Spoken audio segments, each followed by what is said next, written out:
when you have an idea, you have a partner, you have to bring it to your partner. This goes for like your spouse or like whoever, right? You have to enroll them on this idea. So I've learned this along the way that if I'm bringing an idea to the table, I need to sell it. Either I'm doing a good job at that or it was a good idea. We have conversations. It's not always like I just say, this is what's happening. I think we've started to drive home this partnership, coming on podcasts together and making sure that we are communicating both sides of the story because we're both a big part of it. Clearly, you've grown the business to multiple millions. So like both of your personalities, though different, are complementary. Welcome back to another episode of the Art of Online Business podcast. I got two ladies on as guests, and we'll introduce them to you in a moment. But you can see that my wife, the co-host, is not here because she's not feeling too well. So pray for her, please. And if you have a website that you have been sitting on all of 2024 because it needs a makeover, but you just have been dragging your feet, or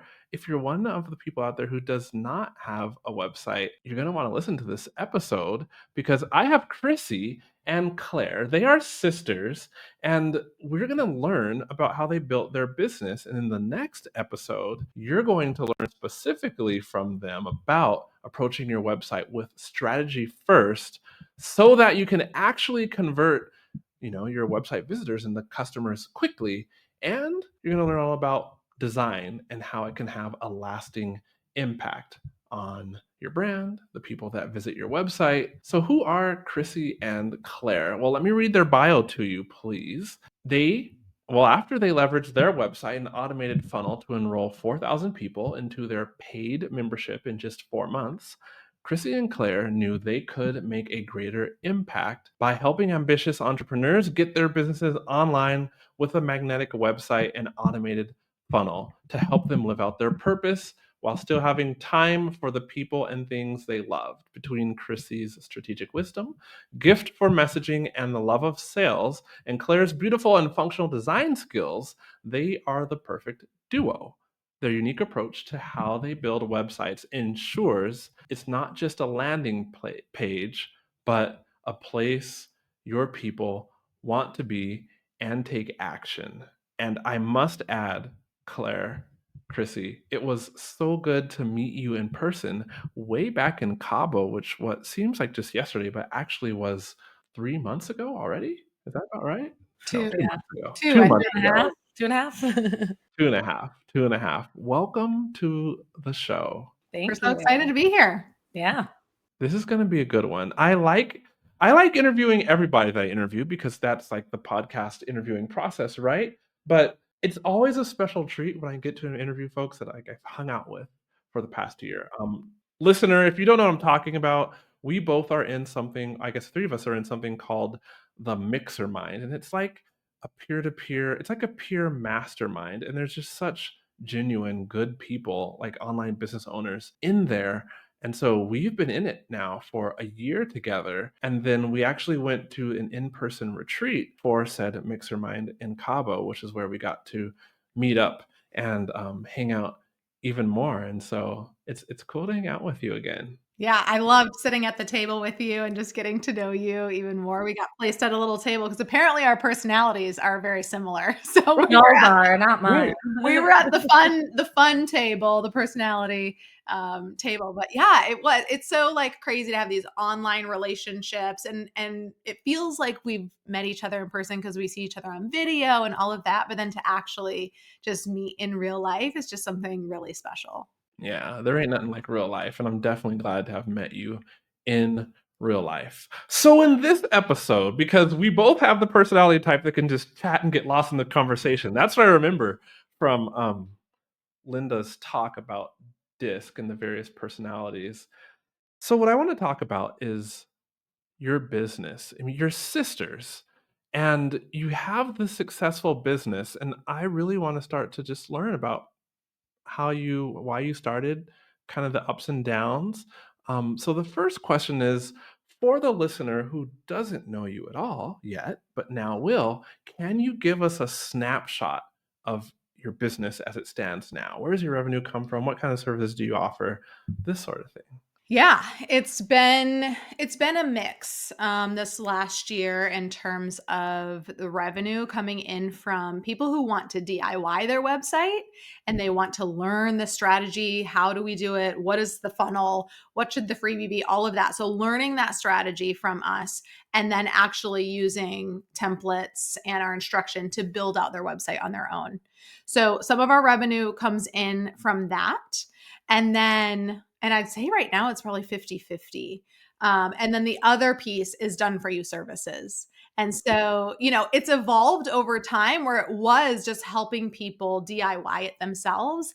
And then we were finding just certain clients that were like, you know what, I just really want someone to do this for us. And we were like, well, we have the team behind us that does this and supports us, Claire and I, and like one or two other people that support with copy and design as well. And so it's like, well, we could do it for you. And so it just became an evolution of turning into done for you services and realizing that we do really enjoy that part. I love working one-on-one with people. Claire loves actually designing and not just sort of instructing on design. And so it made sense and why now it's really 50-50 because that's a part, and I can let Claire speak for herself, that's a part that really fills me up. And so if we didn't have that in our business, I think I would get bored, maybe if I'm being honest. She wouldn't get bored. She would be squirrely and try to find another way to fill it. Yeah, exactly. I'm a manifesting generator, so I want to do all the things. So it's like I would move on.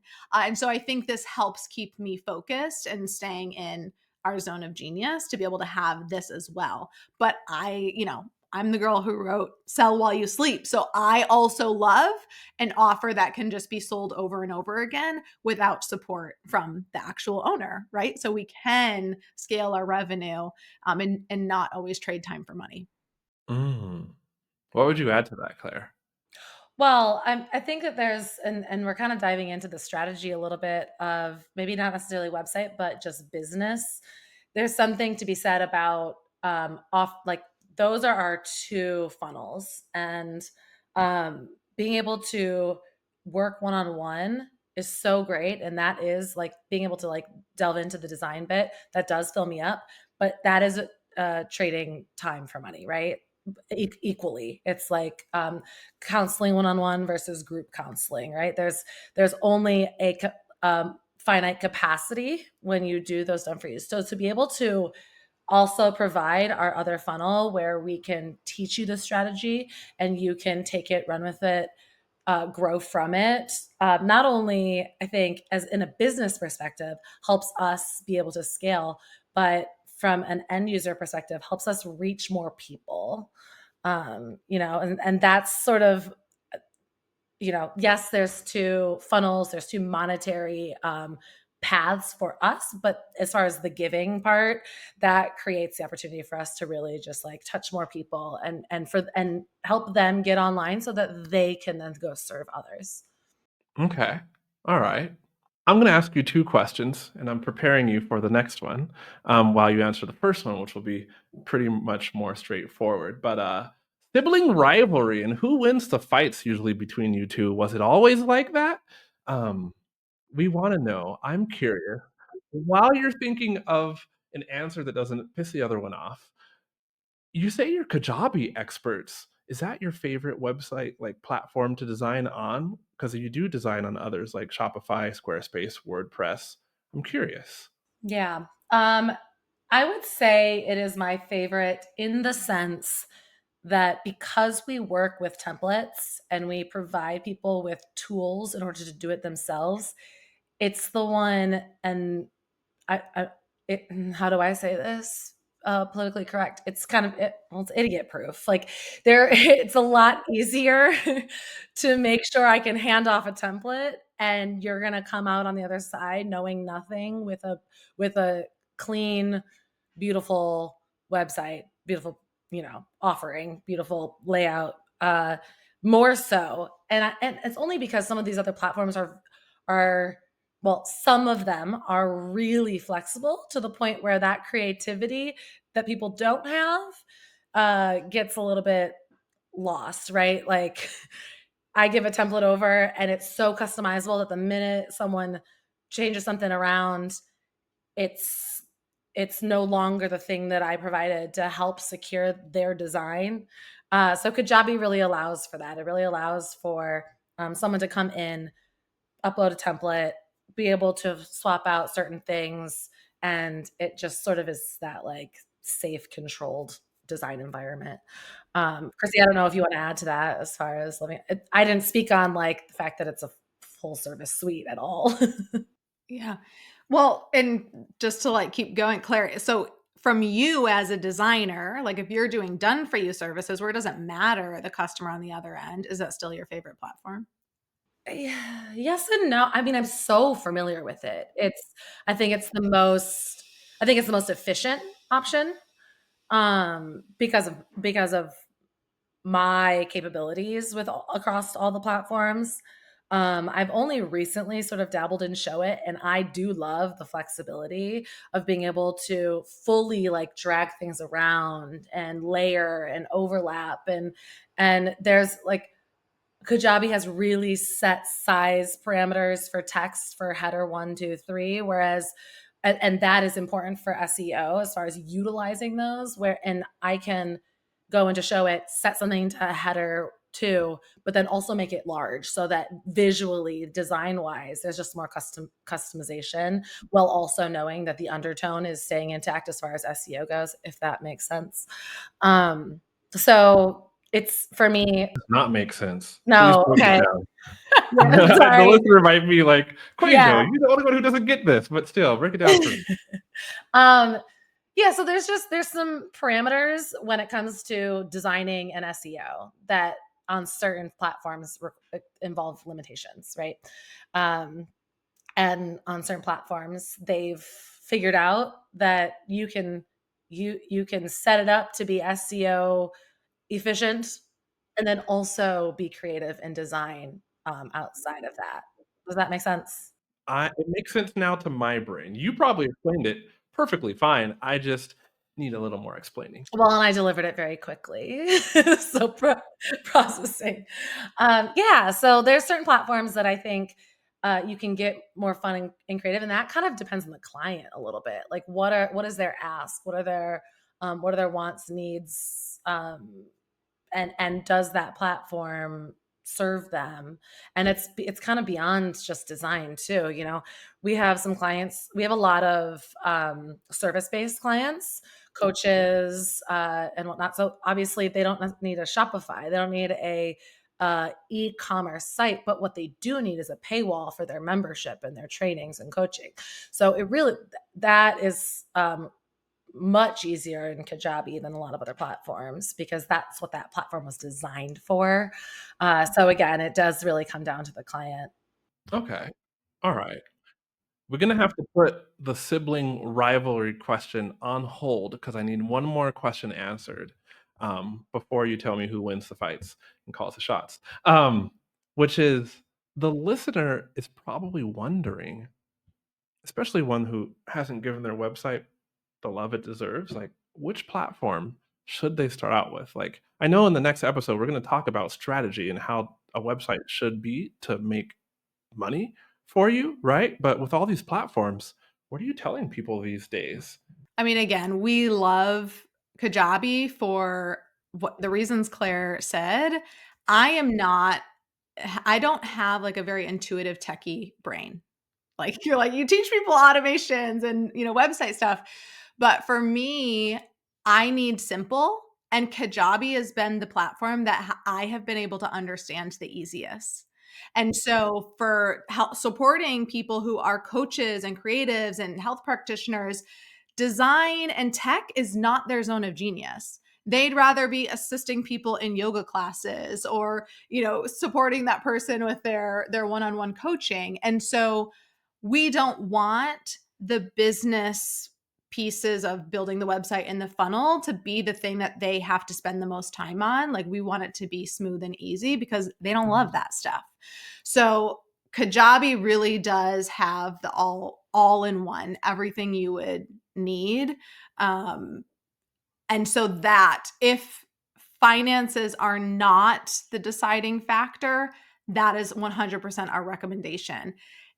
But also at the end of the day, if you're just starting out and you're like, okay, well, I need to be super conscious of the budget that I have, you could find a free website, but then you're going to have to pay for something. You have to pay for the email to then link it up. And it just creates all of these headaches. And then by the time you get everything added on that you need, you're already nearing that price point of what it might be. And so now you've had to integrate all of these things. And so it just keeps things really simple and streamlined. We've been using Kajabi since 2016.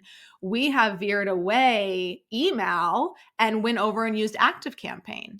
And after a year, we're like, why are we paying double? We're not even using these features. We built our business to a multi-million-dollar business on Kajabi solely. We came back.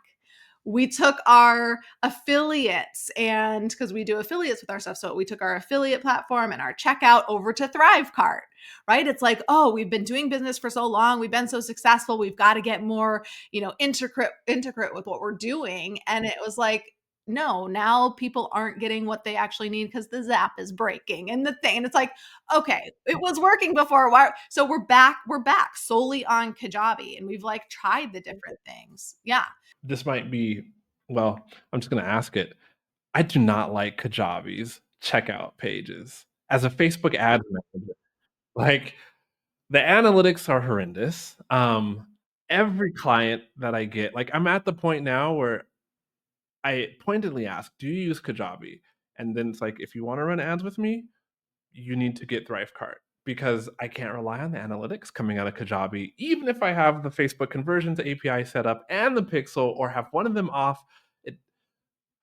So what do you do for those clients who maybe they have low ticket offers, that are the top of an SLO funnel, self-liquidating offer funnel, with order bump and an upsell? What are you advising folks?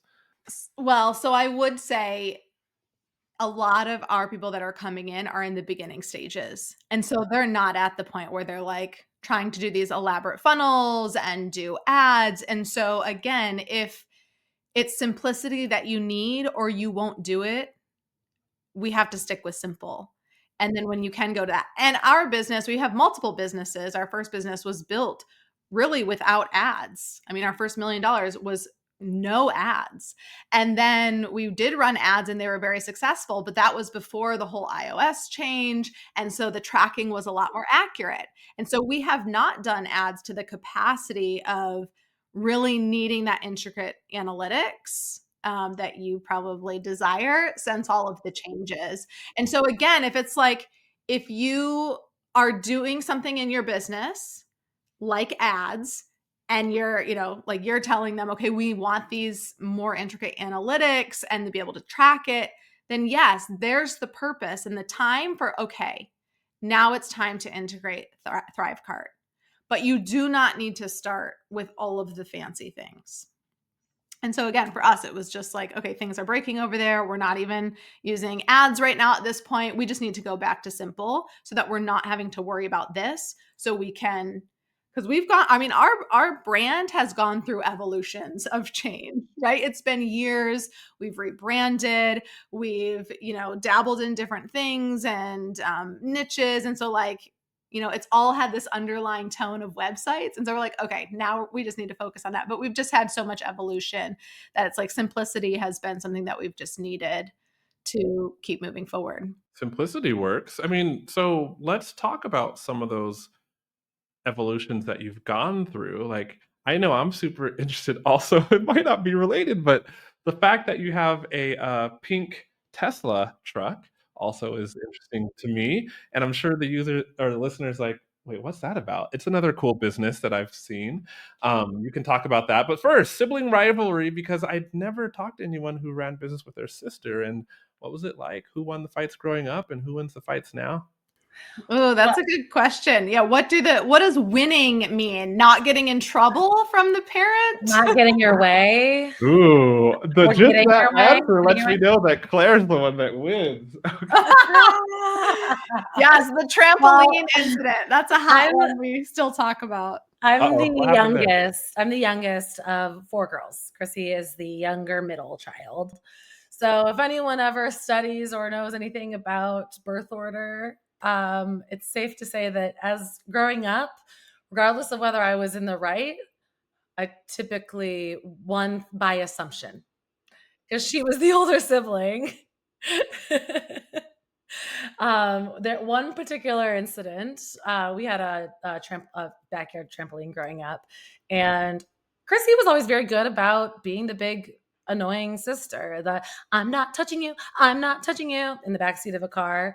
So I think it's safe to assume there was something that she was doing that was making me agitated and upset, and I pushed her off the trampoline. So So in theory, I was probably in the wrong, but when we ran inside, I was crying because I was afraid I was going to get in trouble. My mom just assumed that Krissy did something to me because I was crying. So therefore, I won because they just assumed. My mom just assumed that she had done something as the bigger sister. As an adult, our personalities have, I think, settled um, in a way that just feels natural to let Krissy lead.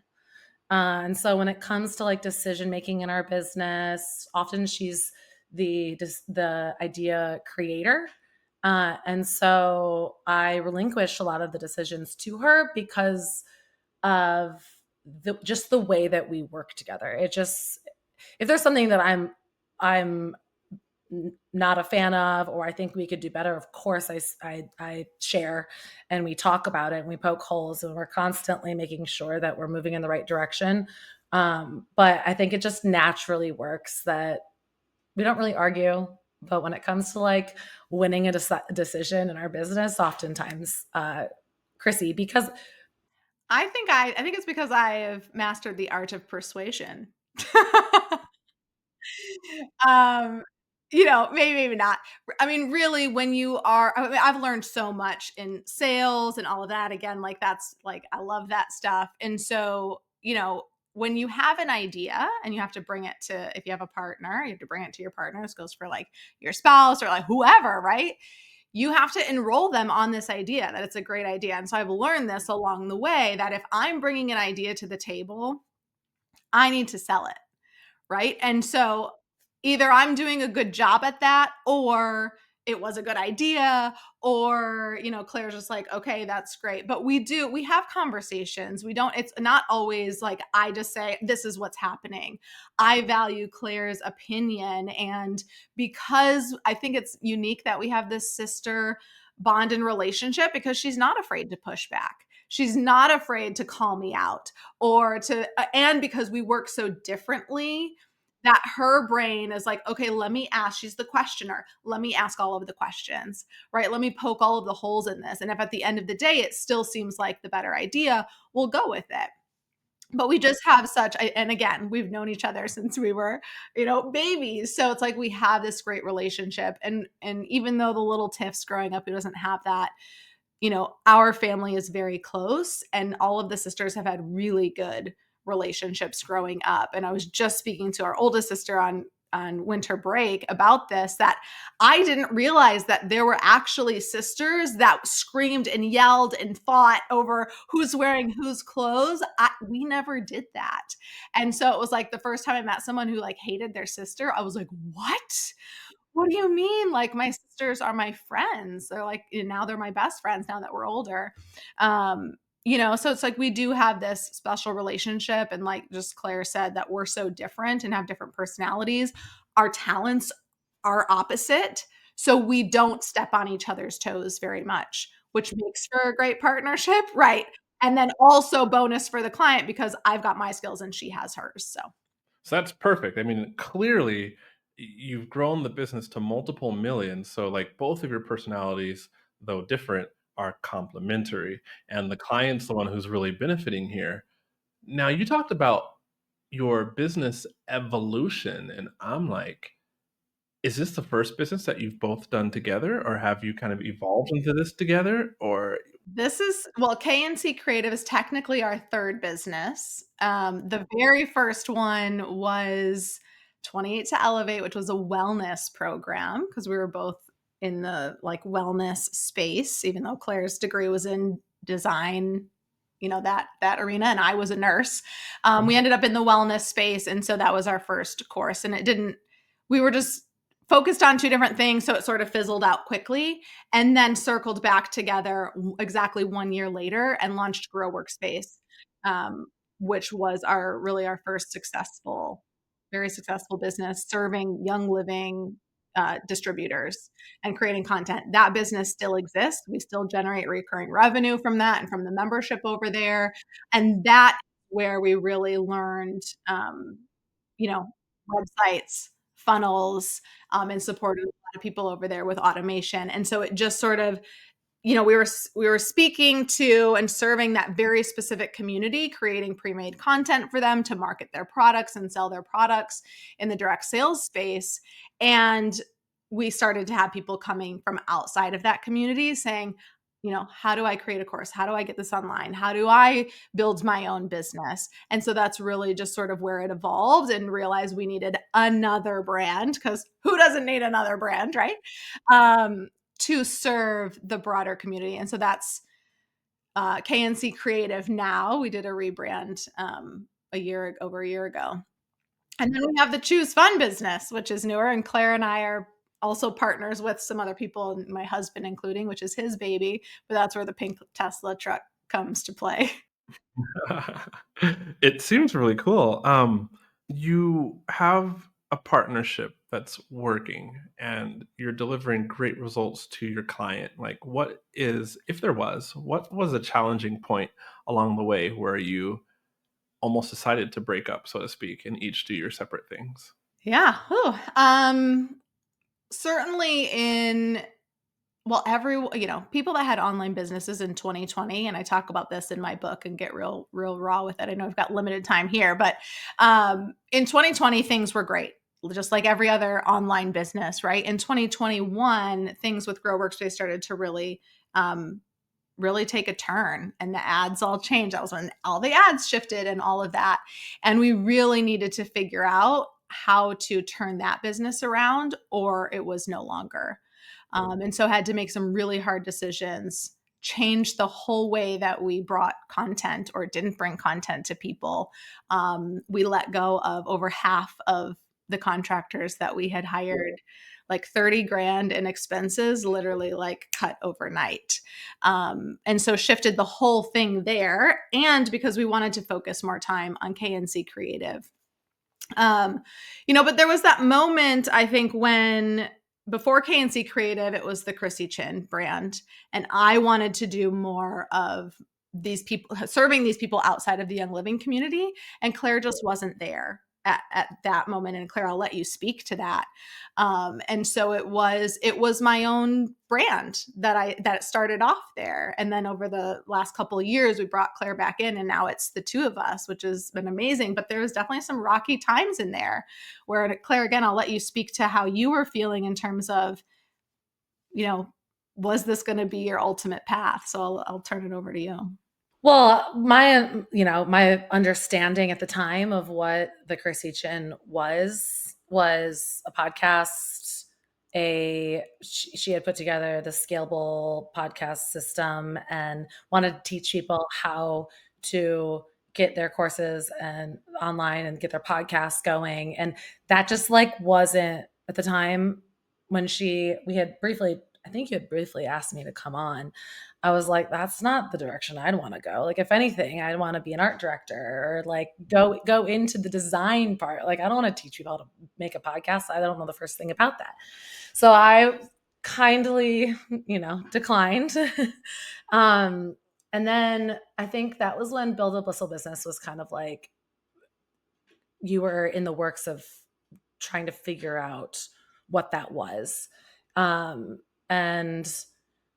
it wasn't, I think you came around, was it almost a year later after you had been doing Badass is the New Black and you were doing your own thing in the coaching space, and you came back around and wanted help with creating this program to actually support people in building their websites and wanted that design support. And that was when I was like, yes, I can help build that out and train through the course, through the lessons, train people on how to do that. But for that it was almost probably another year where we were making great money with Build a Bustle Business. It was still under the Krissy Chin umbrella. And we had switched to equal partnership, but I would go out there and someone would ask me what I did. And I'm like, oh, I'm a founder of this company. And they'd be like, oh, what's the company? I'm like, the Krissy Chin brand, the Krissy Chin, like KrissyChin.com. My name's Claire. Like it didn't make any sense. I didn't feel like I had any ownership. And so we had a hard conversation at the end of 2023. And I pretty much was like, I feel like I'm 1 foot out the door because I'm not able to put 2 feet in because this isn't my brand. This isn't something that I feel like I can take ownership in because of the way it's positioned, on the internet.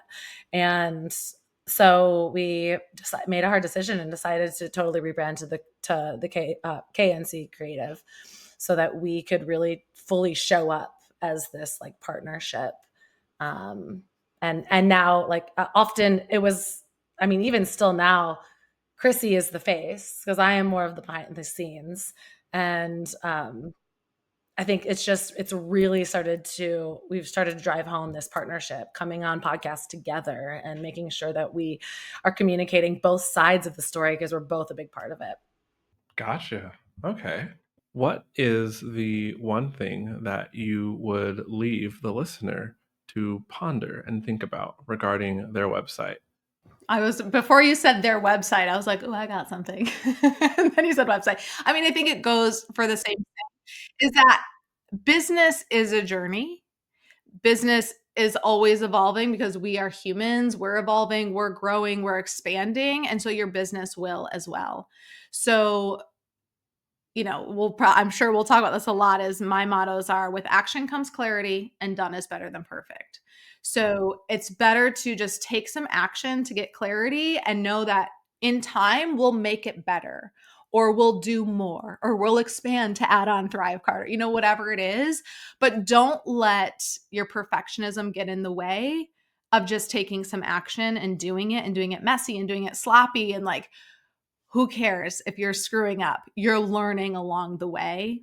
And so whether it's, focusing on your website or your business, you have to start somewhere, but you have to start.